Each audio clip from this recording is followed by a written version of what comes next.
So welcome everyone. Thank you for joining us today for another webinar.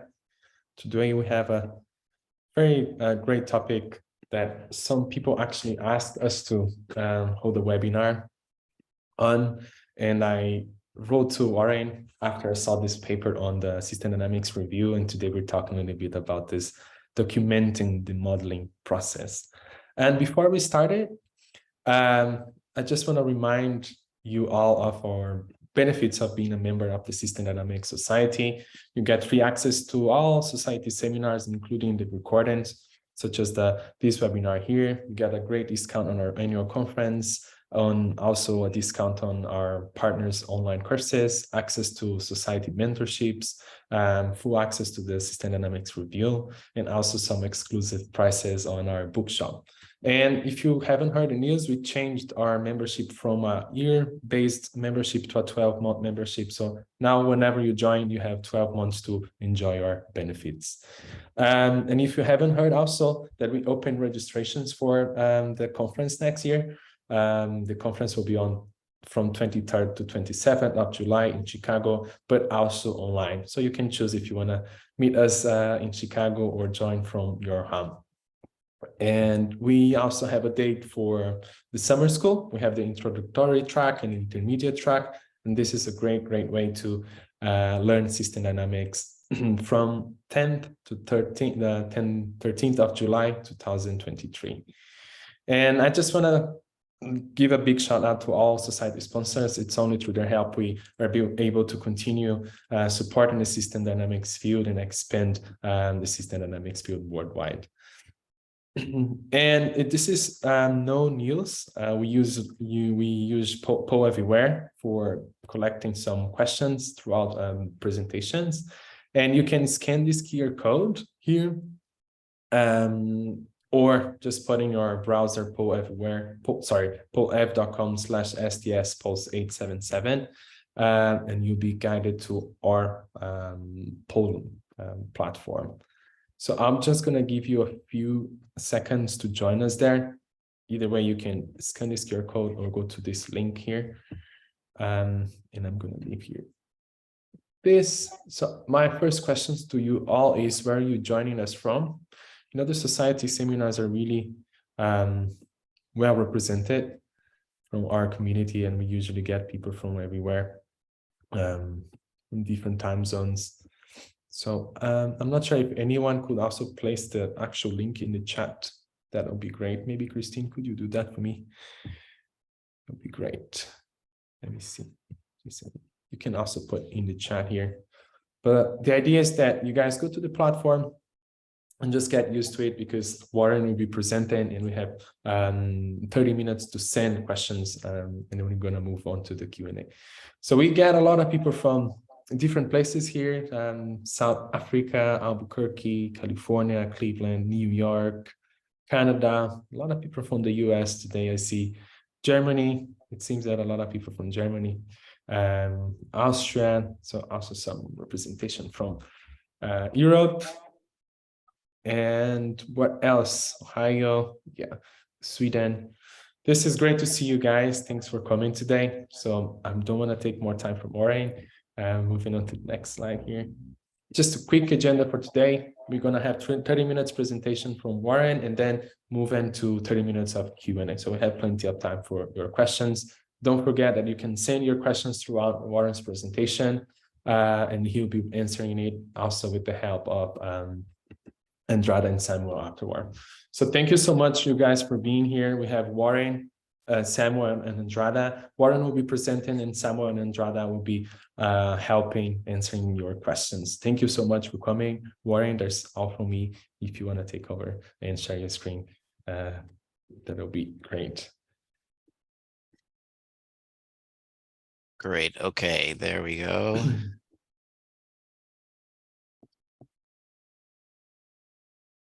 So you are looking at my slides now? Yeah, we can see your slides. Excellent. Okay. So thank you, Fernando. Thank you for the introduction and all the great work that the Society does. I think these webinars are really terrific and have created a nice new component to the community. As Fernando said, I would like to spend the next 30 minutes or so describing this paper documenting the modeling process. If you haven't had a chance to read the paper, I encourage you to do so. I will go through the data structure that's being proposed there to some extent. But what I'd really like to do with these 30 minutes is add some color that you may not see in the paper, and also to do a brief demonstration of dynamic view. By no means a tutorial, but a basic demonstration to give you an idea of how that software works. So with that, let's go ahead and get started. There we go. So the paper suggests a data structure as a part of documenting the modeling process. And I want to be clear right up front that there are other best practices, and the authors of this paper are not suggesting that those best practices should be changed. This is kind of supplementing those practices. So for instance, when we build simulation models, we gather a lot of information. And there are lots of very well described ways to do that, to elicit information from the experts in the field. One example would be group model building scripts, as proposed by Peter Hoban and several others at various times. If you're not familiar with Scriptopedia or scripts, I highly recommend that you look into those. Another best practice would be how to actually build the simulation model itself. How do we go about that iterative process? One such method that I learned at Worcester Polytechnic during my master's work was the standard method, as proposed by Jim Hines in, I believe, 1999. Again, a very great best practice for how to go about approaching building a simulation model. And then finally, there's been lots of things written about documenting simulation models. So you have a model, it's a model that's useful, people may be using it, but they deserve to know the supporting parts and how that model came to be. So documenting a model for transparency is an example of, I think, a great paper by Martinez Moyano that makes a great case for how to document an individual simulation model. So those are best practices. I encourage you to follow those. What's being suggested here, what is described in the paper, is a process for documenting the overall modeling process. That is a process that's highly iterative with lots of dependencies. I think of it as containing lots of different layers. And in my work, several questions kept popping up as I was working with clients. One of which is, how do you preserve the context of the discoveries that are being made? So people assert various facts about how the system of interest is working. Who said that? When did they say it? What was the understanding at the time amongst the group when that particular piece of information was offered? How does the understanding of these processes change, maybe as a result of doing the model building process itself? Can we document the way that that's changing? And then how do we separate raw data, that is data that comes directly from the participants, from what is perhaps deduction or inference created by the consultant or those that are sort of looking at the overall process, perhaps modeling that process? That could be very important, for instance, if we wanted some independent verification of these results. So these are questions that were popping up that we attempted to answer. During the modeling process, at least it's been my experience, that we collect lots and lots of information, and we learn later which pieces of that information are most useful to build the model that is most useful to the client. And that makes it difficult, because if it's 50% of the information becomes really useful, becomes part of the model, how do we find it? How do we sort it, search it? How do we code it? Especially if a year or so has gone by, managing that kind of information is hard. And then, as you know well, the information that we collect, of course, comes in many different formats. It can be interviews, recordings, behavior over time graphs, causal loop diagrams. It can be digital in the form of spreadsheets or emails. it's just crazy. And so this is kind of how I think about that process as I'm collecting it. You know, these artifacts, this information just kind of comes in as a part of the elicitation process, and it gets all piled up. And so I was really looking for a way to organize it and make it very useful. So there were three key inspirations for the solution that we're proposing in terms of a database structure. And one of those inspirations, and this is really more a part of the webinar, it maybe isn't covered as much in the paper, but I think it's very helpful to understand the inspirations for where we were coming from. One of those is archaeology. So this is a group of people that does an excellent job of uncovering things and preserving the context within which that was discovered. Where was it? When was it? Who uncovered it? What was the understanding of that shard of pottery at the time it was discovered? How did that understanding change as the result of additional discoveries, maybe at this site or other sites? And here's a very simple archaeological site, but notice how clean it is with measurement tools, a way of getting rid of unwanted items, a grid, notebooks, a very, very careful process for documenting context. So the question is, why aren't we doing that as we uncover various things that inform our simulation models? Are we doing a good job of documenting context? The second inspiration is financial software. You may know Quicken or Microsoft Money, QuickBooks. Here we have a simple artifact, a basic transaction, a deposit in your checking account, that credit card purchase of coffee, or a check you wrote to your landlord for rent. Many of those transactions, but what the software, and if it's financial information, of course, it adds this dimension of security. Where is it stored? Is it encrypted? Do you have access to it? And those who should, but not those who shouldn't. But what a Quicken or a Microsoft Money or such a software does is it makes it very easy to take perhaps thousands and thousands of those transaction records and allows you to search them and sort them and retrieve them in ways, categorize and code them in ways that are very useful. And that ends up taking what is a checkbook register with the basic information you need and turning it into very useful information. What's my budget? Where could I spend less? How are my incomes relating to my outflows? Things like that. So what is it that we're doing as we collect the artifacts in our process of informing a simulation model? What are we doing to categorize and code that information such that it can become more useful to us in the model building process, especially if we're working in teams in a larger group?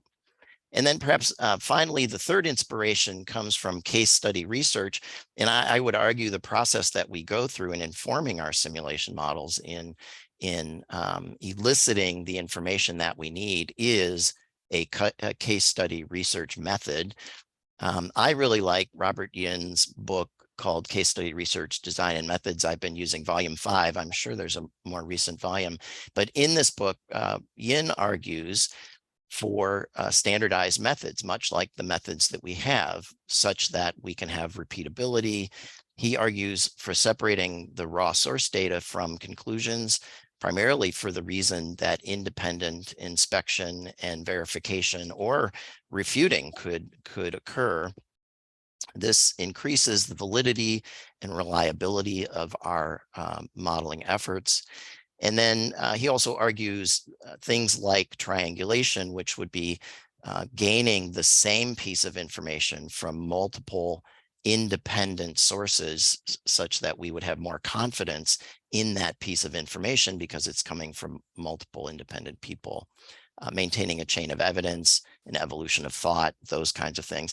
But I think most importantly, and really the purpose for the paper that we wrote, is that he argues for a standardized database or data structure. That is, if we're going to share this information, and this information is going to be the basis of some work, possibly multiple pieces of work, if it was in a standard format that all of us have ready access to and that we understand and is useful, that will really make this process much easier. So that's really the basis for this paper. I would like to describe now what it looks like a somewhat ugly diagram. This is the entity relationship diagram as presented in the paper. And I'm just going to talk about it a minute, but this is the data structure that the paper is proposing. At the core of this structure, if you can see my cursor, is the artifact, that item that we're digging out of the ground. We're digging it out of our clients, and we're doing that in various sessions with our participants. And so participants and sessions and artifacts are all core data records in the proposed data structure. A project is another key data record because these things, artifacts, sessions, and participants, occur one project at a time. I might be working as a consultant on multiple projects, and I need to be able to keep them separate. One of the interesting things about this structure as it pertains to building simulation models is the existence of a key variable record. Key variables are not necessarily all the variables that show up in our simulation models, but the key ones, the most important ones, because those are the ones that need to be explained by or supported by the artifacts that we've collected. And so one could think of a key variable, and you could click on that key variable, and here are the 3 or 4 or 5 pieces of information that came directly from a session and individual participants that defend the definition and use of that key variable as it exists in your simulation model. Artifacts, of course, can be related to other artifacts. That is, a larger interview might be annotated or subdivided into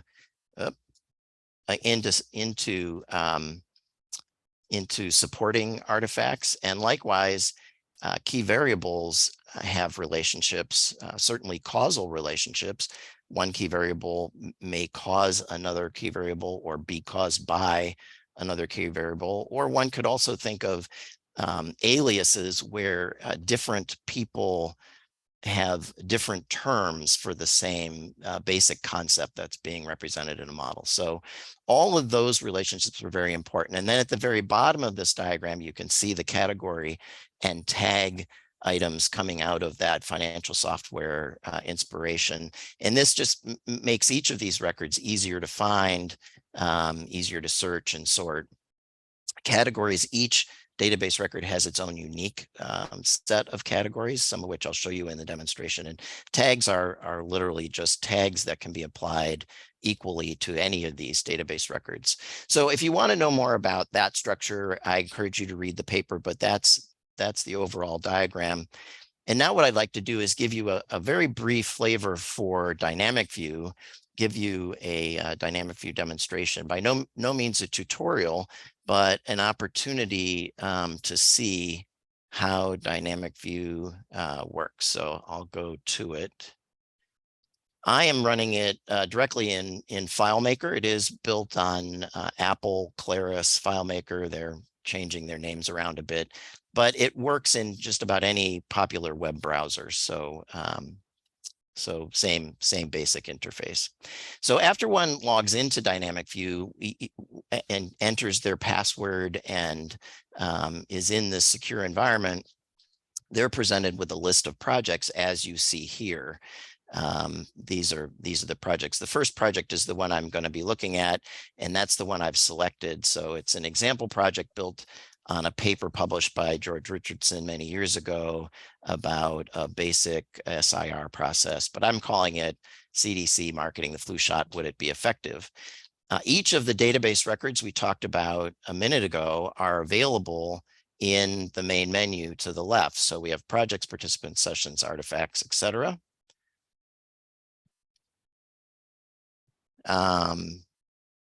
And each of those records has a list view, as you see here, but also a detail view. So this project has 5 different text boxes that describe things such as basic definitions, boundary, performance measures. And in general, Dynamic View is pretty flexible. If you don't like those descriptions, you want to have different descriptions. There's a way to go and edit those titles so that you can make this work better for your purposes. For now, let's take a look at another database element. So let's go to participants. And in this project, you can see there are 7 participants. There are many ways to sort a list. In this case, they're sorted by organization. We could sort them by last name or by category.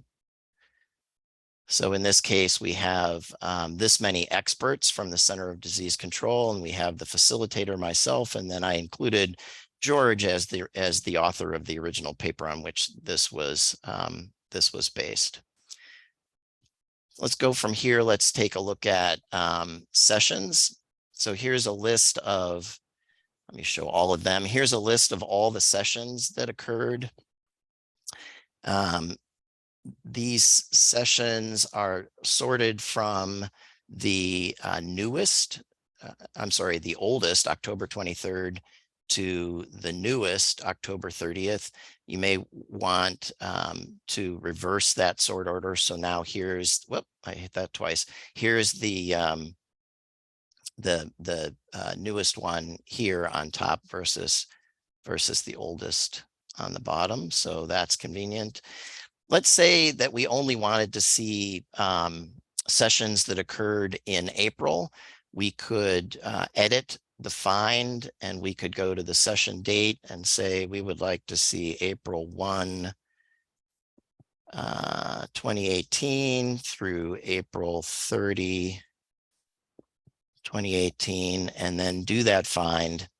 And now we're seeing there are 11 of the 19 session records that meet that criteria.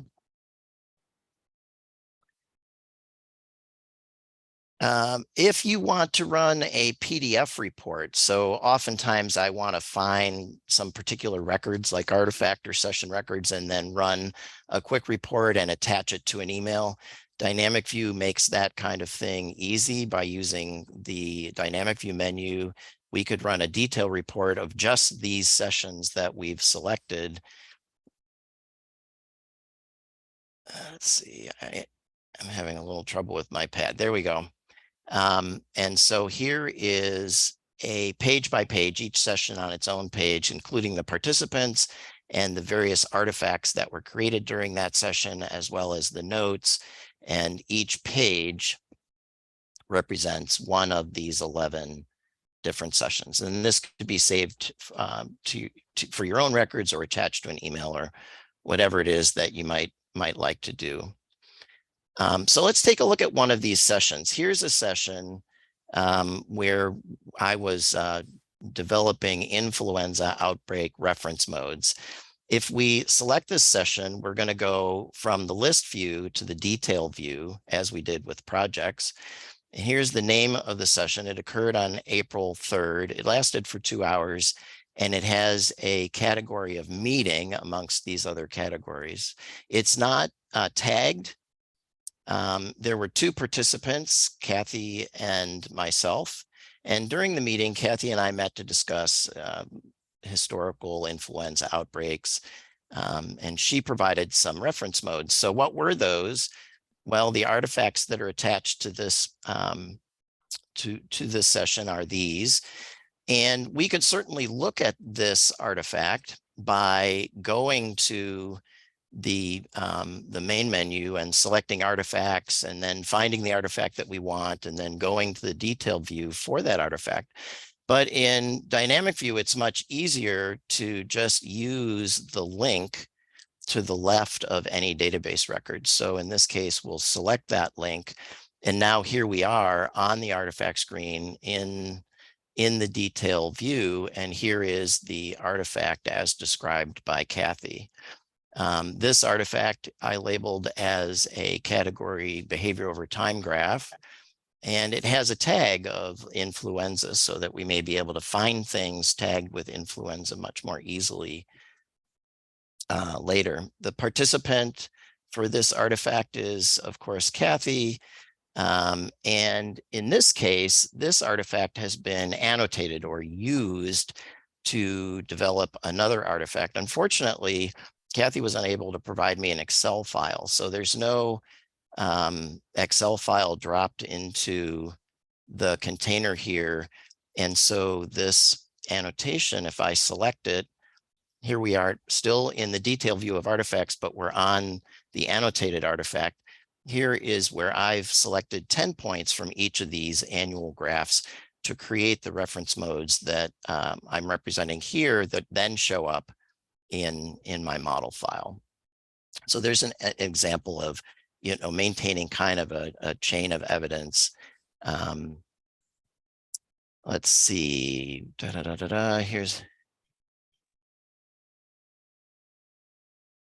So at this point, you may be wondering, how does information get into Dynamic View? How do we get it in? And it does require a little bit of time and discipline, especially if you're working with a group of people. But in the case of an artifact, it's as simple as selecting the new button. Here we are on a new artifact, and I'm just going to duplicate the artifact we were looking at before. So let's call that influenza reference mode. It came from a source session, influenza outbreak reference modes. It has a category, which I'll call behavior over time graph. It had a tag of influenza. We could create new tags, or we can just add the existing tag to this. And it had a participant, which was Kathy. That's where it came from. And it was annotated, etc. It also had a chart, which we can enter. I happen to have that on my desktop here. So there's the original chart. And oftentimes after I enter a graphic like this, I will use the inspect feature to add my notes, so that I can remember what it was that we had talked about. And those, of course, show up and are fully editable right here. So once we get the information into Dynamic View, how do we make it more useful? How do we go about finding it? So let's go back to sessions and just do a little bit of looking around. Let's go to the list. And let's say we want to find an artifact that has to do with a session that we know was in a meeting. So we will look for sessions that were just client meetings.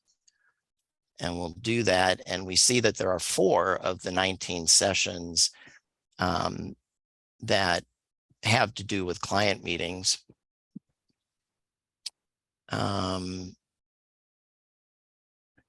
And let's say we want to find, let's now go to the artifacts and let's do a search there. Let's look at the list of artifacts and let's find our data artifacts.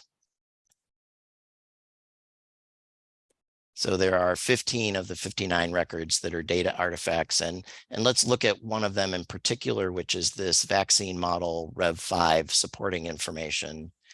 So here is some supporting information. It looks like I was estimating parameters for this model, but which model? In order to find the model, we could go to sources, and this particular artifact is based on the vaccine model Rev5 core model, which is shown here. You can see is a fairly well-developed model with the model file at that time frozen.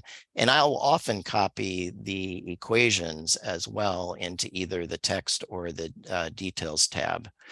This Rev5 core was based on a Rev4 core model, which is a somewhat simpler model, again, with the model, the file, and the equations. This vaccine Rev4 was based on an epidemic Rev4 model, which you can see is a much simpler SIR style model. And it's based on several artifacts that came directly from participants.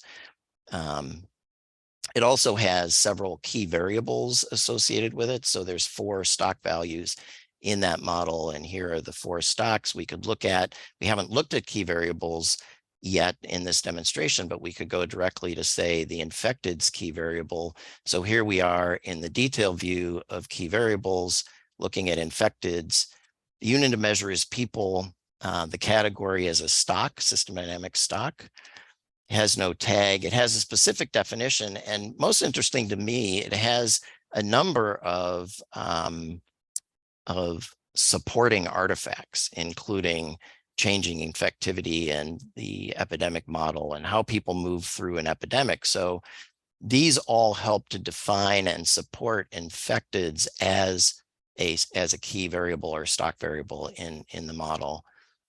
We could look at one of these if we wanted by clicking on it, and you can see here is an early representation probably done before modeling.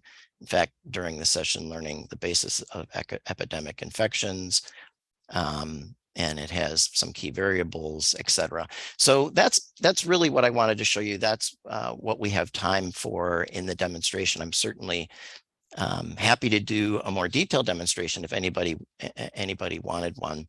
Before we go to Q&A, I would like to spend just a minute on both the benefits and the challenges of a standardized data structure, and more specifically, dynamic view. So the benefits, of course, of a standardized structure is the ability to share, repeatability of modeling results. If you can share raw data with someone else who can independently verify results. And perhaps a more subtle point, it's an opportunity for multiple tools, not just dynamic view, to be built on top of that data structure. So the same collection of information could be processed in different ways for different purposes. And I think that opens up some very exciting possibilities.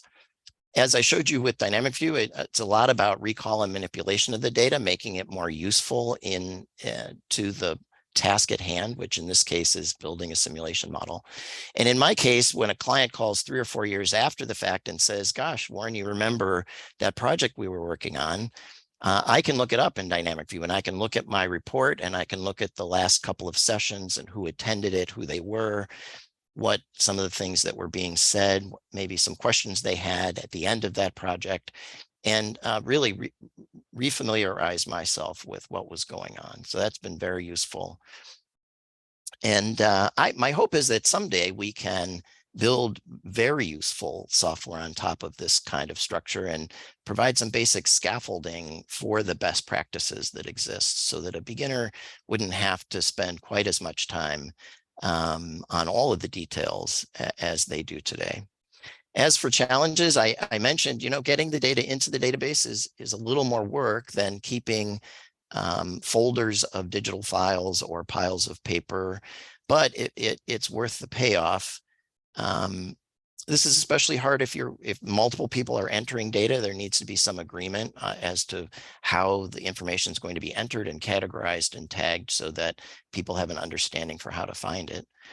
And then you've all used software that you like and software that you don't like. So it isn't about the database itself as much as it is about the software that's built on top of it. The database availability and security is very important. It should have logins to keep people out of the database that shouldn't be there. It should be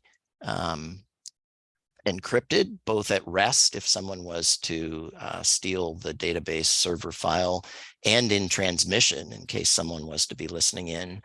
And it should support multiple platforms. It's hard to know what the user may have, Windows, Mac, what web browser they may be using.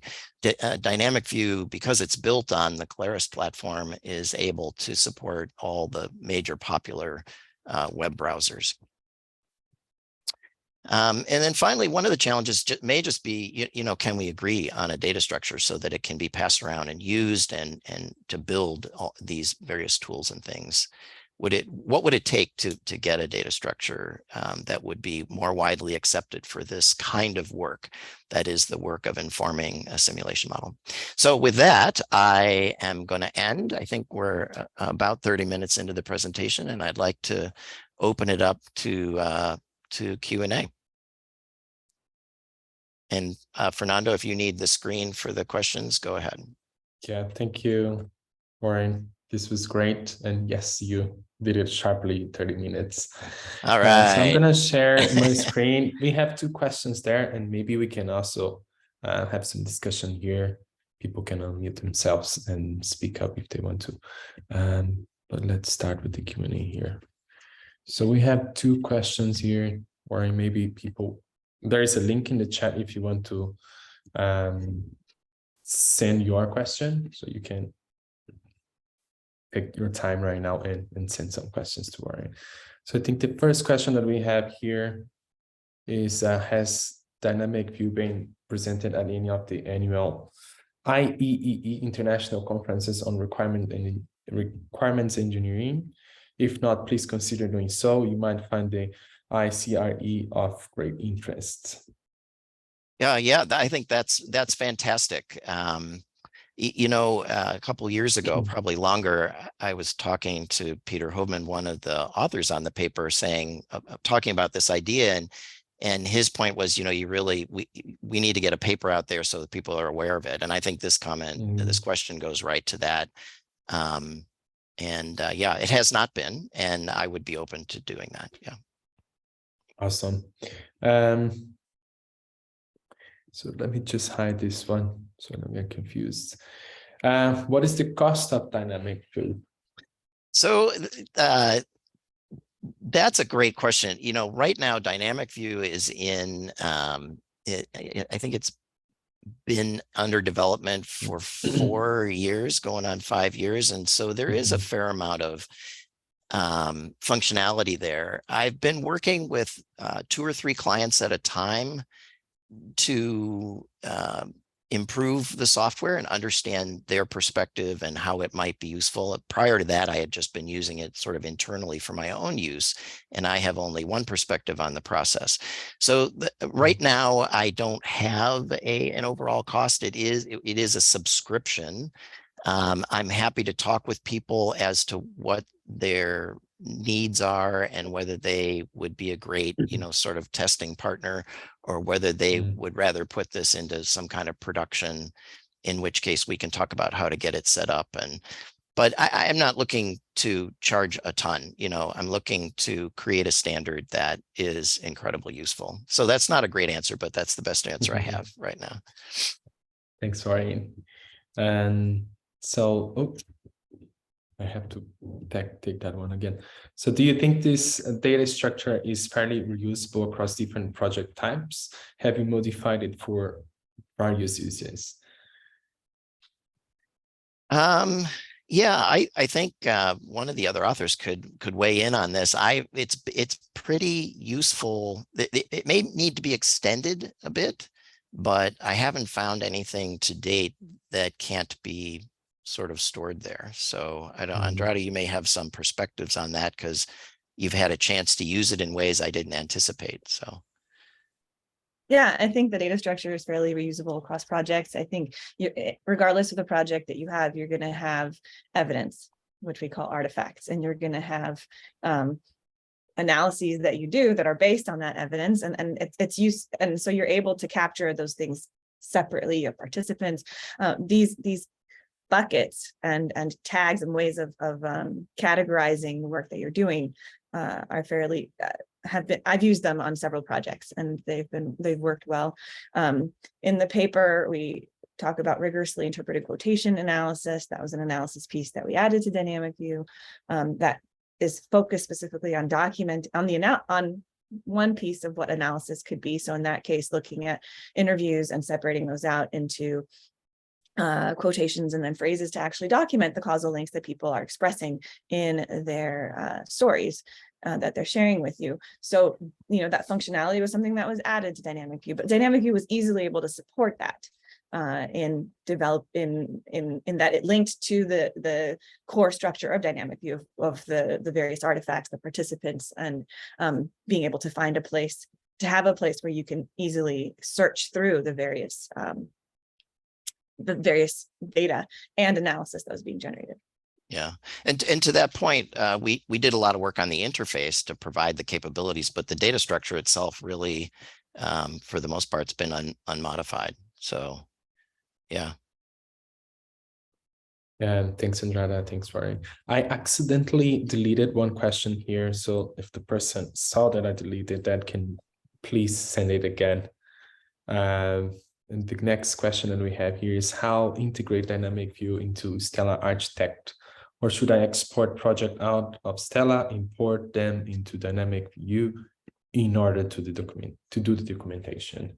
Yeah, the latter is exactly how I use dynamic view. That is, as I'm working through the project, I may have several versions of my Stella model.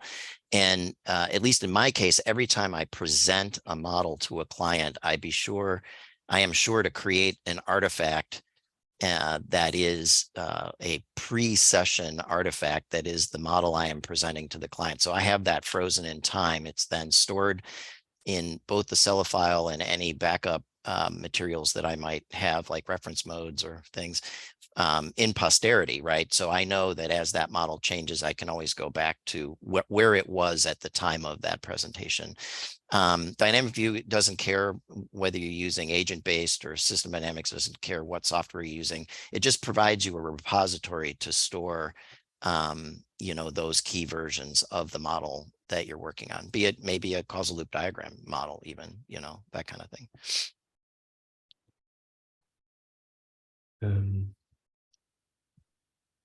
So is there a way to produce reports standards from the data in dynamic view? Oops. Yeah, I showed one example of looking for, I think it was client meetings, and then producing a PDF report on those. Oftentimes I will look for all the artifacts that were created during a session, and I'll create a detailed report of those in a PDF form and then send it back out to the participants to make sure that that they remember those, that they have a PDF of the meeting, and that they can also make then post-session comments. This is one of the areas that I continue to work on as new people come on board and they have different uses, that is different reporting requirements. It's just a matter of designing that report and then generating it from the data. So it has a number of standard reports, for 2 or 3 for each of the database elements, but more reports could be added. I think the next question here, Maureen, is what do you think is more important in building a system dynamics model? Well-documented qualitative data or abundant quantitative data to support model calibration and fitting? I plead ignorance here. I as a consultant, I've done it both ways. Some clients, need to have it based on qualitative data because that's what they have, and others are very focused on their quantitative numbers, their measurements and so that's important to them.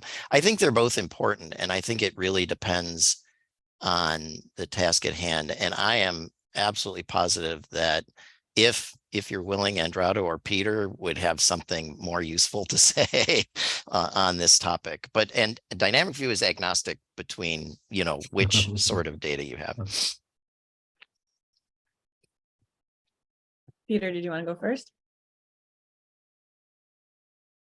Sure. I actually really like Warren's answer that it depends on the client. So there's my sense is different projects call for different epistemologies depending on where they're landing, at least the way I've worked with groups. And yeah, so I don't know if there's this, I think that the answer depends on the field and the epistemology you're working in specifically.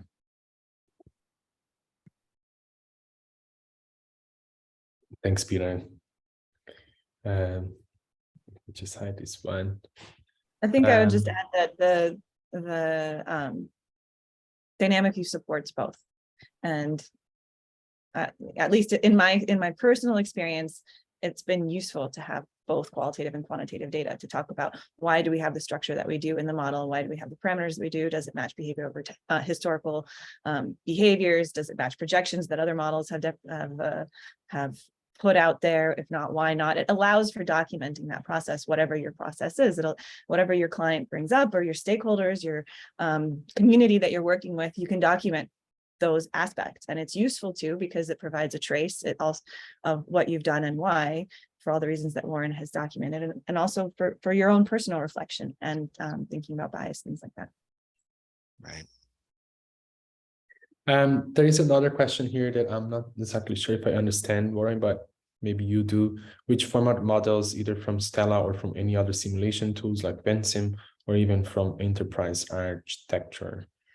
So I'll answer this question a little more broadly, and that is, in thinking about the structure, the data structure, I wanted it to be as simple and generic as possible to capture the maximum amount of things, and most importantly, to capture the relationships between things, like causal relationships between key variables and supportive relationships between artifacts and key variables.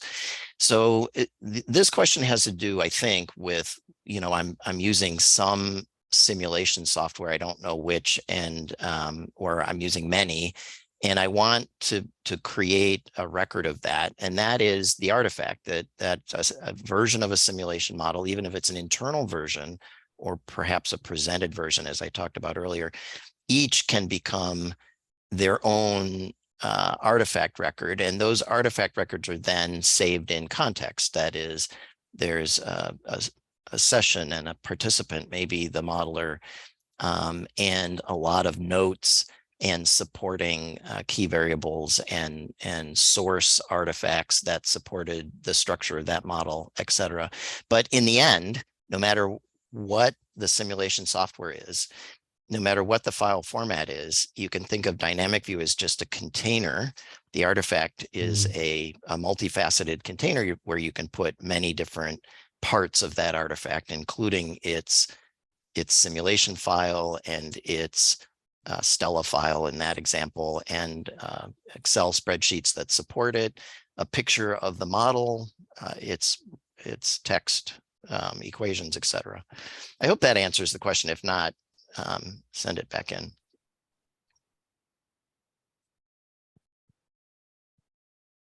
I think we have a couple more, Warren. Does Dynamic View support any form of sentiment analysis, such as we must have this, we cannot have that, this does not work, or this does work, and the like? So I'm not totally familiar with sentiment analysis. I'm going to take a whack at it, and if one of my co-authors is more familiar, please chime in. But I think must have is a good tag. So each of these statements could be an artifact in the database, and whether they're must or not have could be a tag. And that way you could easily find those things that were positive sentiments and those things that were negative sentiments. I mean, that's really the job of Dynamic View, is to be able to make the recall and usability of the information that's useful to you in your modeling process most reliable and useful. So that would be my answer. Anybody else? I see thumbs up, Warren. I think they are just agreeing with you. Okay, yeah. So I'll move on to the next one then. Just hiding me. So do you think that Dynamic View can enhance the validity of model structure? That is, help us avoid misspecifications of the model equations? Dynamic View in its current form provides a tool to help with the modeling process. That is, the process of building a model, sorting and sifting through lots of different pieces of information. This question has more to do with, once we have a model, is Dynamic View well suited to help us to document that model? And I think there's more to this question than that, but I think that that is an incredibly interesting question. One of the directions I would like to see a tool such as Dynamic View go is once the model that is to be published is developed, what if we could then look back at all of those artifacts and as a modeler curate only those artifacts that are most important into supporting the model that we've created. And what if we could then ask Dynamic View to produce a web page or HTML file of some kind that includes our model, a picture of our model, with maybe hot links that would go directly to the artifacts and or the people, the other database records that we used most carefully to support that model. So one could think of an entirely different way of documenting a model once you have this kind of data stored in a useful format. But I emphasize that it should be curated, right? The modeler needs to be able to sift through and curate and make available only those pieces, only those artifacts from the dig that most vividly and confidently support the modeling structure. Alternatively, to provide raw data to have somebody do an independent analysis is a totally another approach, but I'm saying how to document an existing model and support an existing model. So. And I would add to that. So Warren is emphasizing the communication aspect, that once you have a model, how are you communicating the support for its structure, for its behavior, to, different validity tests you may have done, things like that. I think it can also enhance the validity of the model in the process of developing it, and that if you just have like Warren showed, if you have a pile of evidence on your desk and it's not sorted, and you can't necessarily find, why did I make that choice? Why did I make that other choice? There are all these different data sets that I have. How did I go about coming to where I am now? Dynamic View helps you to be more structured in your approach to doing that, and more systematic in how you're thinking about the data and the choices that you made over time. And so that, at least in my work, I found that helps me to make better decisions. And sometimes even to clarify potential errors. Somebody sends you an email, they say, here's a data set, and then they tell you some analysis they did on it. They also send you another point in that same email chain, and then, that was on a different data set and a different analysis, but they kind of mix the two. Documenting those pieces in Dynamic View helped me to see that they were actually talking about two different things, to follow up and to clarify, rather than to just assume, okay, we've touched on that, now we touch on this other thing, let's keep going. So it's helped in building better models for me, and it's also helpful in, like Warren said, communicating those models and what's behind them and why, and doing that part in a more curated fashion. I think we have time for maybe 2 or 3 more. Right. Yeah, there's 2 more. So is there any direct link to modeling SW like Vensim or Stella? Yeah, we covered this a little bit. There is no direct link. I would like to see, so there was a XML format. This is a file format for modeling software to store models that is written about. It's XMILE. You can look it up. I believe it was largely Shashakli from Stella who had pulled that together. Eberlein as well, I believe, was involved. But anyways, if that model structure or that file structure could be agreed on, to some extent, Dynamic View could read an XML file and pull out the variables and create key variable records in Dynamic View. So there's a great example of how a standardized data structure could be used advantageously for unthought of uses. Like I don't think the architects of XML necessarily thought about Dynamic View. And likewise, the data structure that we're proposing in Dynamic View could be used for by others if data was available in that structure for purposes that I can't anticipate.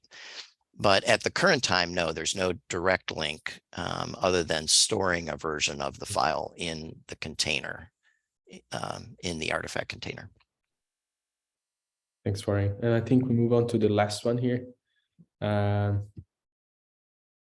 you integrated dynamic view full with other structured qualitative methods such as Hoffman's Scriptopedia or Andrada's separation analysis? As far as Scriptopedia goes, I tend to refer to the scripts there. If I'm working with a client, I will copy the script and create an artifact that is attached as a pre-session artifact. I will create the session with my goals that I want to accomplish with that client. And then when I of course capture the artifacts that would come out of the session. When I go back to look at that session, I know then exactly which script it was that I was going to be using. Dynamic View does not directly link to Scriptopedia per se or any other best practices. With regards to Andrada's thesis with the saturation analysis, much of that work was process work. That is, how are we going to deal with this information? Here's a proposed way. And the answer to this question is yes. Some of that, as she described earlier with the rigorously interpreted quotations, some of those methods were built directly into Dynamic View as a tab. You know, click on this and it brings up a worksheet that presents the information in a way that's very useful in terms of determining rigorously interpreted quotations. So, and beyond yeah. that, we also worked on the saturation piece in Dynamic View, which Yep. isn't necessarily discussed in the paper, but the idea is that you can look to see how much evidence do you have behind a particular link, let's say in a causal loop diagram. Dynamic View is a great way of finding that out. We've done that in prior work in Excel and in, you know, you can do it, but it requires a lot of manual labor. Having a database where you can actually pull that information out at your fingertips without doing the analysis yourself of moving columns and, you know, creating pivot tables and all of that is very nice. Yeah. How many pieces of information support this? How many causal links are there to this key variable? I mean, Dynamic View can count those things up pretty easily once that functionality, once that method has been built. Yep. Yeah, exactly. Well, thank you so much, Maureen, Andrada, and Sam, and also Peter to be here today. We actually went through all the questions that we had. And I basically just want to thank your presence and ask all the participants here that if you have a time to send your feedback on this webinar, that would be great. You're getting a link on your email, so you can send us your thoughts on that. So any final considerations, Warren? Good. Thank you. Peter? Thanks to everyone for showing up. Awesome. So it's good to see friends on the call. Yeah. So I hope to see you guys all in the conference, hopefully in person next year in Chicago. Thank you so much. Rebecca was here. She sent me a message. She apologized, but she was at the airport waiting for a flight, so she couldn't really join the webinar. But she says thank you for joining, Maureen. Thank you so much, guys. Bye-bye. Have a good one. All right. Take care, everyone. Thank you. Bye.